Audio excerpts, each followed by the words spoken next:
नमस्कार। पॉलिटिक्स में आप सबों का स्वागत। और आज हम पॉलिटिक्स में बात कर रहे हैं उस पॉलिटिक्स की जिस पॉलिटिक्स के सहारे आरजेडी ने सीधे तौर पर धमकी दी है कि इस बार वोट चोरी हुई तो बिहार नेपाल बन जाएगा। इसका मतलब क्या है? कल तेजस्वी ने भी कहा था कि एग्जिट पोल फ्रास है, 18 को हम सरकार बनाने जा रहे हैं, 18 को हम शपथ ग्रहण लेंगे। और आज आरजेडी के जो विधान पार्षद हैं सुनील सिंह, वैसे बरबोलेपन के रूप में इनकी पहचान नहीं है। इसी बरबोलेपन की वजह से इनको सुप्रीम कोर्ट तक बहुत कुछ झेलना पड़ा। फिर भी कहने की अपनी अपनी अदा है, तो इन्होंने जो कुछ कहा है उसका मतलब क्या है, उसका संकेत क्या है, तो जरा सुनिए सुनील सिंह विधान पार्षद आरजेडी ने कहा क्या है। विपक्ष कौन है? हम तो कल पक्ष में हैं, हम विपक्ष नहीं है। हमारे पास मेजॉरिटी है, लोगों ने हमको वोट दिया है। आप अच्छी तरह से जानते हैं कि जो 72 लाख नए लोगों ने अपना मताधिकार का प्रयोग किया है, क्या इसी भ्रष्टाचारी सरकार को बचाने के लिए किया है? जिसके छोटे छोटे पदाधिकारी के यहाँ करोड़ों करोड़ रुपया मिला, उसको बचाने के लिए किया है? क्या उसको बचाने के लिए उन्होंने मताधिकार का प्रयोग किया है कि जिस तरह किसानों का शोषण और दोहन हो रहा है, क्या उसको बचाने के लिए लोगों ने वोट किया है? कि जो किसी भी ब्लॉक में चले जाइए, किसी भी थाना में चले जाइए, किसी भी अनुमंडल में चले जाइए, मृत्यु प्रमाण पत्र लेने के लिए भी रिश्वत देना पड़ता है। क्या लोगों ने इसके लिए वोट किया है बढ़ करके? आज तक बिहार का सारा रिकॉर्ड टूट चुका है। 69% वोट पोल हुआ है, और यह वोट जो पोल हुआ है ये बदलाव के लिए हुआ है, इस भ्रष्टाचारी सरकार से निजात पाने के लिए हुआ है, और तेजस्वी यादव जी को मुख्यमंत्री बनाने के लिए हुआ है। 2020 के चुनाव की बात की जाए, इस समय रिजल्ट आ रहा था, 4 घंटे जो है सर्वर स्लो रहा और उसके बाद रिजल्ट कुछ ऐसा है। अगर इस तरह की स्थिति होती है तो क्या महागठबंधन सड़क पर उतर जाएगा? महागठबंधन नहीं, पूरी आम पब्लिक रोड पे उतर जाएगी। जो कुकृत आपने वर्ष 2020 में किया कि 4-4 घंटा आपने काउंटिंग रोकवा दिया, 4-4 घंटा किसी को बारे में किसी को कुछ पता नहीं था, वो काम अगर इस बार होगा तो या तो मेरा उम्मीदवार बाहर आएगा या वो जो रिटर्निंग अफसर होगा वो बाहर आएगा। मैं आपको चेतावनी देना चाहता हूँ, पूरी जनता सड़क पर आएगी और वो दृश्य देखने को मिलेगा जो आपको नेपाल में देखने को मिला है। और पूरी जनता इस चीज से आशंकित है कि ये बेईमान लोग, जिस चुनाव आयोग के बारे में साख पर उसका बट्टा लग चुका है, जितने रिटर्निंग अफसर हैं, किस तरह से उनकी पोस्टिंग की गई है, तो यह पूरी जनता आशंकित है कि कहीं न कहीं आप बेईमानी कीजिएगा तो आपको भी नेपाल का दृश्य यहाँ पर देखने को मिलेगा।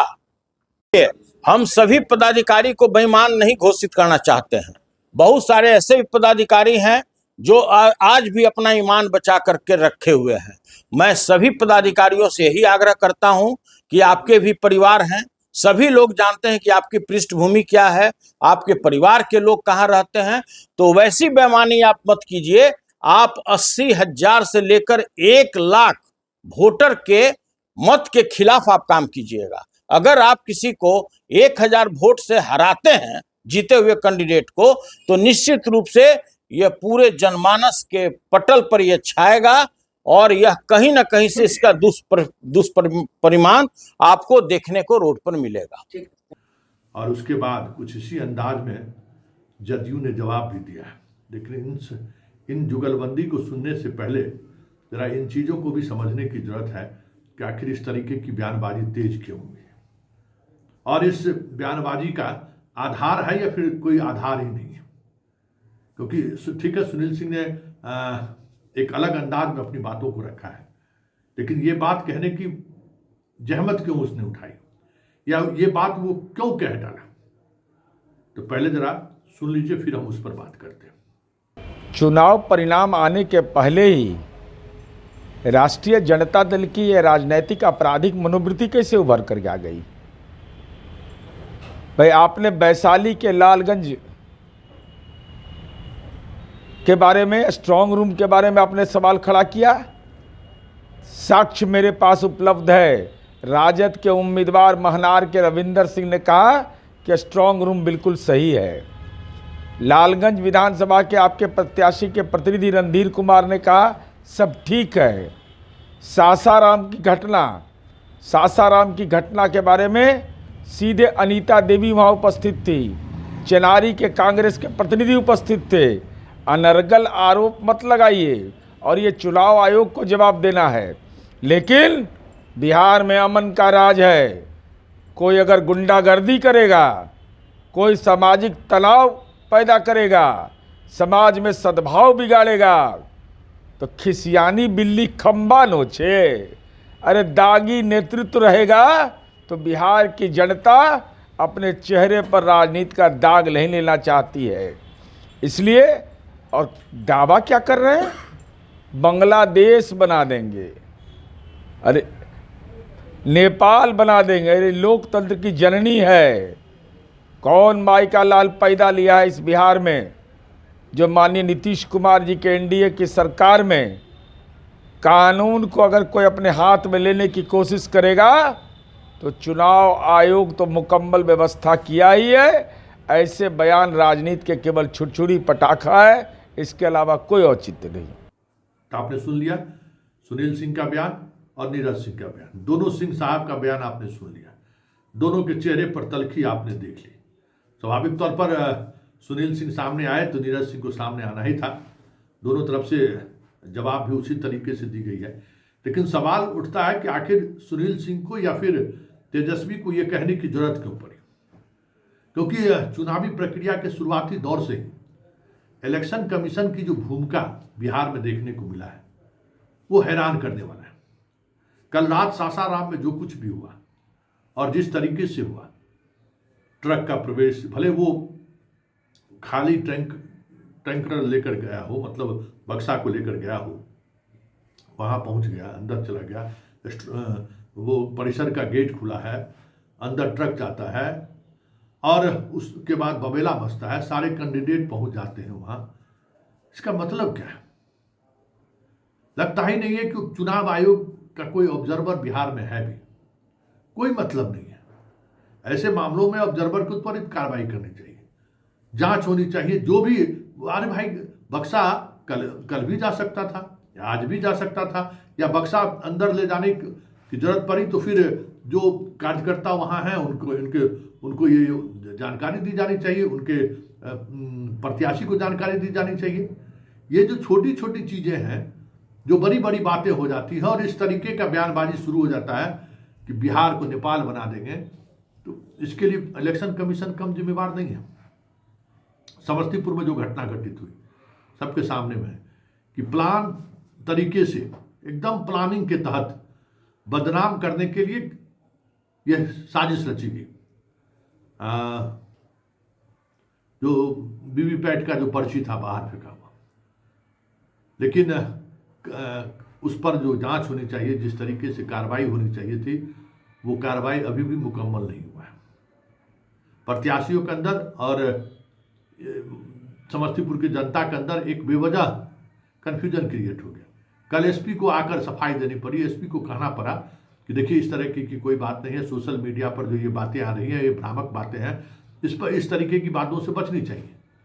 हमें लगता है कि ऑब्जर्वर को आदेश करना चाहिए कि डीएम प्रेस कॉन्फ्रेंस करके इस चीज़ को स्पष्ट कर दे, लेकिन नहीं, कोई से। कल ही जो मोतिहारी में जो पर्ची मिला है, अब डीएम कहते हैं कि हाँ, एक पीठासीन पदाधिकारी का जो वीवीपैट का जो पर्ची था ना, वो कहीं गुम हो गया है और वो स्कूल के कैंपस में मिला है। ऐसे पीठासीन पदाधिकारी को होने या नहीं होने का मतलब क्या है? इस पर तो कार्रवाई होनी चाहिए, लेकिन नहीं।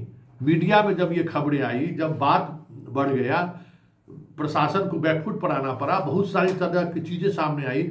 जिस दिन, आज तो नहीं, मोतिहारी में तो चुनाव 11 तारीख को ही खत्म हो गया था, आज 13 तारीख है। अगर 11 तारीख को उसने पर्ची जमा नहीं कराई वीवीपैट का, तो तुरंत एक्शन होना चाहिए, तुरंत इसकी खोजबीन होनी चाहिए। आखिर ग्रामीण के हाथों कैसे लगा? वो खोजबीन होनी चाहिए ना। मीडिया को ये जानकारी दी जाना चाहिए कि एक हमारा पीठासीन पदाधिकारी की गलती से जो है वीवीपैट का जो है सो उस बूथ का, तो आप समझिए कि पूरा पोल परसेंटेज बाहर आ गया। वीवीपैट का अगर सारा पर्ची बाहर गिरा हुआ है, इसका मतलब है कि कितना वोट किस पार्टी को मिला वो सार्वजनिक हो गया। वहां तो काउंटिंग रोकनी चाहिए, वहां चुनाव होना चाहिए, लेकिन उस पर कोई क्लियरिटी नहीं है, उस पर कोई स्पष्टता नहीं है। तो बबेला मचता है, मीडिया के लिए मसाला मिलता है, मीडिया खबरें बनाती है। ये सब इलेक्शन कमीशन रोक सकता था।